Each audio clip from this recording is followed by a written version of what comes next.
Ayan, good morning Luzon, Visayas, Mindanao at sa buong mundo. Sa pinagpalang umaga mga kapatid. Good morning na sa ating pong mga maagang nagising. Ayan. Purihin ang Diyos sa umagang ito. Bago nga tayo mag-umpisa, tayo po ay umawit sa ating pong Panginoon. Alayan natin siya ng papurit pagsamba sa araw po na ito. He deserves the glory, He deserves the honor and praises. Hallelujah, Jesus. Call upon the name of the Lord and be saved.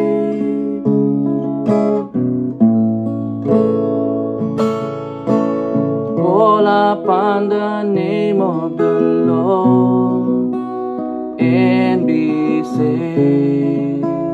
Hallelujah, Jesus.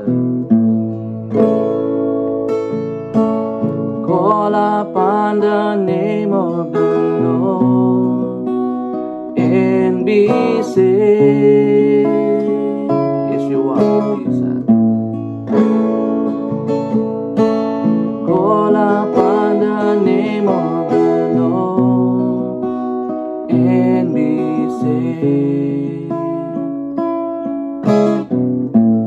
I never know how much it cost to see my sin upon that cross. I never know how much it cost to see my sin upon that cross. I never know how much it cost to see my sin upon that cross. Call upon the name of the Lord.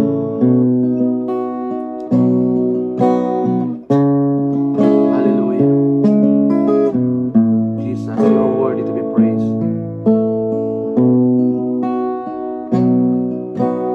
Call upon the name of the Lord and be saved.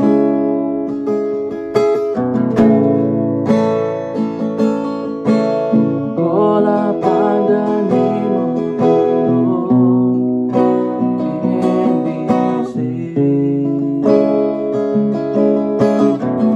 We make miracle working, promise keeper, light in the darkness, my God, that is who you are. You are. We make miracle working, promise keeper, light in the darkness, my God, that is who you are. That is who you are. That is who you are. That is who you are. That is who you are. Even when I could see it, you working. Even when I could feel it, you working.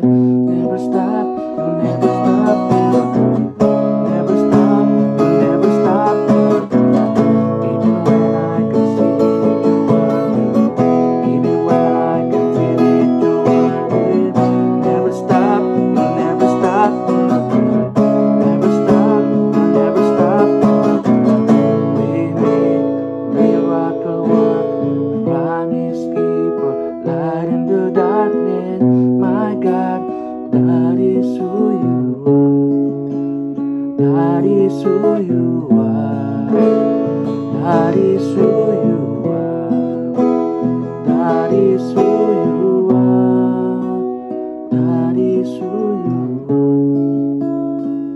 Yes, Lord. You are Jesus. You are the way maker, the miracle worker, the promise keeper, Lord. Worthy, you are worthy to be praised, to receive the honor and praises to you. Hallelujah. Salamat Ama sa umagang ito. Purihin ka sa umagang ito, God. Sa iyong kadakilaan, sa iyong kabutihan. Patuloy nga po, Panginoon, tinataas ang iyong salita, O Lord, namin pong mapapag-usapan sa umagang ito. Dalahin ko, Lord God. Ikaw po maghari. Ikaw po manguna, O Lord. Be with us, Father, today in Jesus' name. Tanaw kong dibawar na halangan ko. In Jesus' name. Amen and amen. Ayan, good morning na. Good morning na po sa bawat isa. Ayan, sa pinagpalang umaga. Sarap po magpuri sa ating Panginoon, mga kapatid. Sa pong pribilehiyo, no, na makapag-worship tayo sa Panginoon sa umagang ito. Napaka meaningful and fruitful, no? At napakasaya, no, na maglaan ng oras sa pagpupuri, sa pag-aaral ng salita ng Diyos. At ito po ang gusto ng Lord sa ating po, mga kapatid. So, without further ado, tayo na po ay magpatuloy sa ating pong series na tinatalakay about po the fruit of the Holy Spirit, no? So, ngayong umaga ay pang-5 na po tayo, no? Yung the fruit of the Spirit is kindness, no? Yung kindness. Sabi po ng Galatians chapter 5 verse 22 to 23, but the Holy Spirit produces this kind of fruit in our lives: love, joy, peace, patience, kindness, goodness, faithfulness, gentleness, and self-control. There is no law against these things.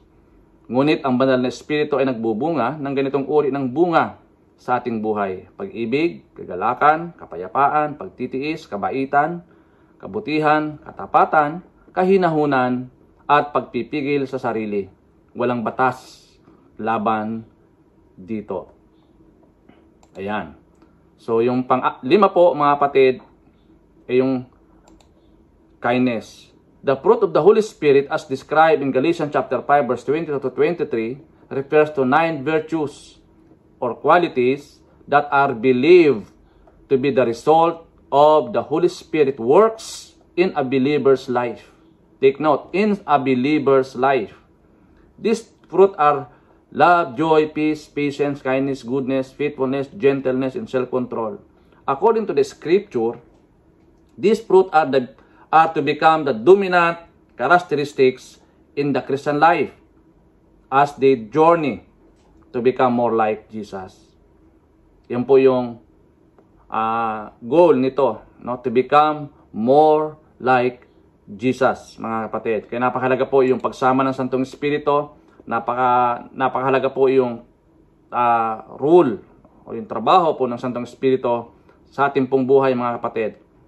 And without the Holy Spirit, we cannot pursue, no? Di natin kayang gawin, di natin kayang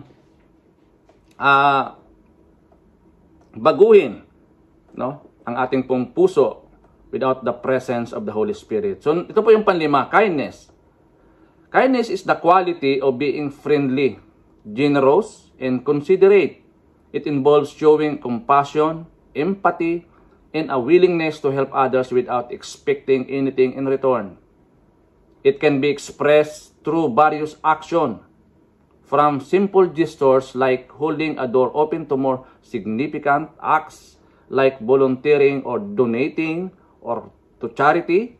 Kindness is not just a behavior, but a way of being that can positively impact both the giver and the receiver. Ang kabaitan, mga kapatid, no? Yung pagiging mabait.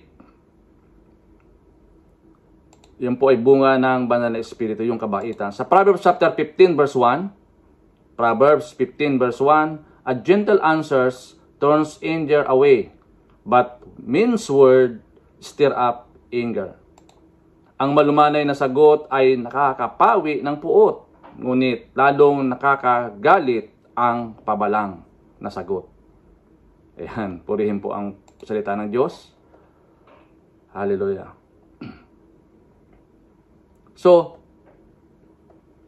kindness is the character of Christ.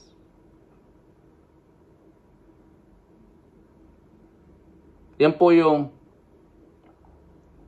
nature o virtue ng ating pong Panginoon, yung pagiging kind. Kaya nga, kindness is a character of Christ. Primarily.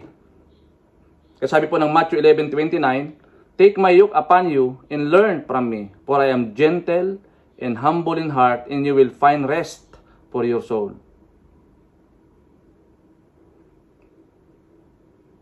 Kailangan ma-imitate natin yung character ni Christ ng pagiging mabait, no? Na kahit na may mga harsh words, no? May mga hindi tayo tanggap o ayon sa ating pong panlasa o kaya palatuntunan, kakaroon tayo ng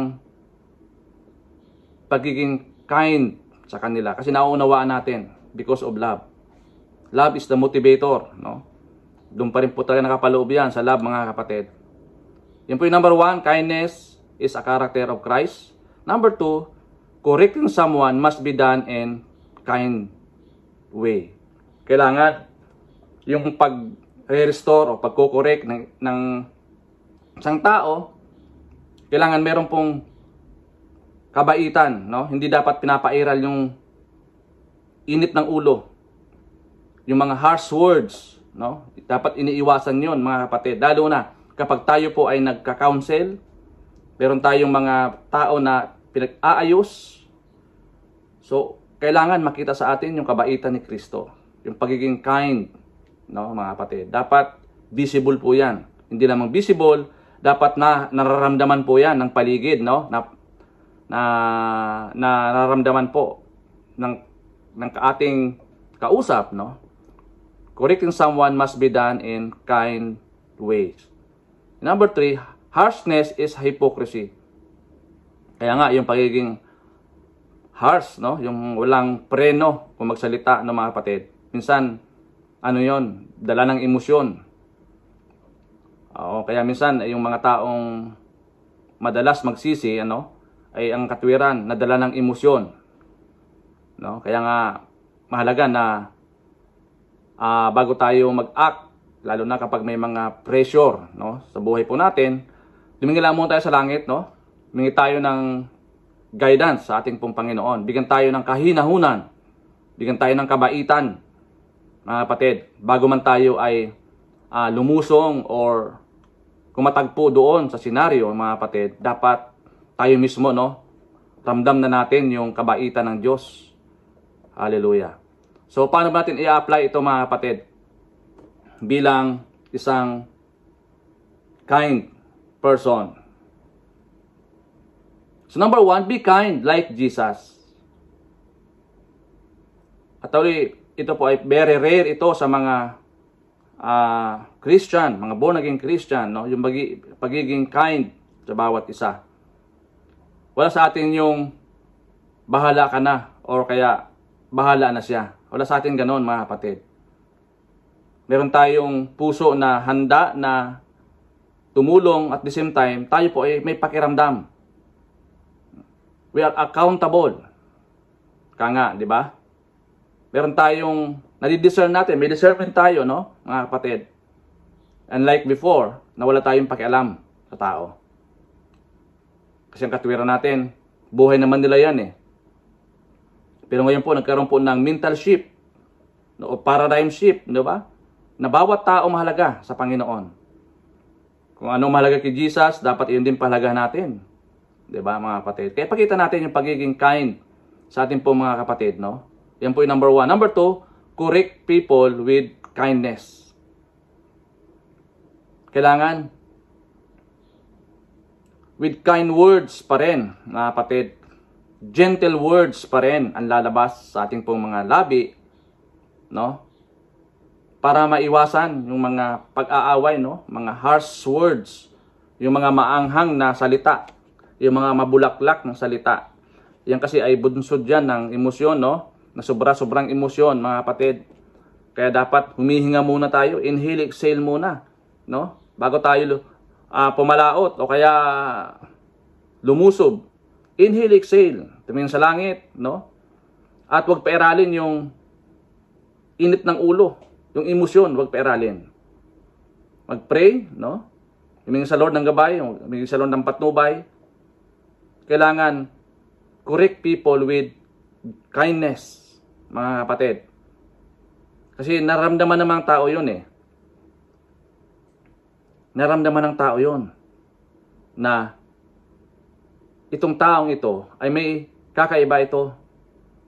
Ba't hindi man marunong magalit, 'di ba? Mahinahon magsalita. 'Di ba? Ramdam 'yun ng tao, mga kapatid. Kaya maigi na lagi nating dalihin o ipadama yung pagiging kind natin, lalo na kapag tayo po ay nagko-correct ng tao or nagkakaroon tayo ng counsel sa tao, lalo na kapag yung dalawang taong ito ay nag-uumpukan, nag-aaway. So mahalaga na ikaw mismo makitaan ng pagiging kind, mga kapatid. Kasi we are the exact representation ni Christ. Tayo po yung salamin. Ay, sasabihin sa iyo ng tao, ay mukhang may Kristo ito sa puso. Oh. Kasi ramdam niya yung pagiging kind natin. Na kahit sila galit na ikaw kampante pa rin. Ikaw, ka pa rin. Cool ka lang, no? Cool pa rin. No, mga kapatid. Kaya yun dapat ang nakikita sa atin. Pagiging calmness in spite na mayroon pong mga storm sa buhay po natin. Okay, number 3, do not be a hypocrite. Alam mo naman natin yung mga hypocrite, no? Alam naman natin yan. Sila po yung mga mapapagpaimbabaw.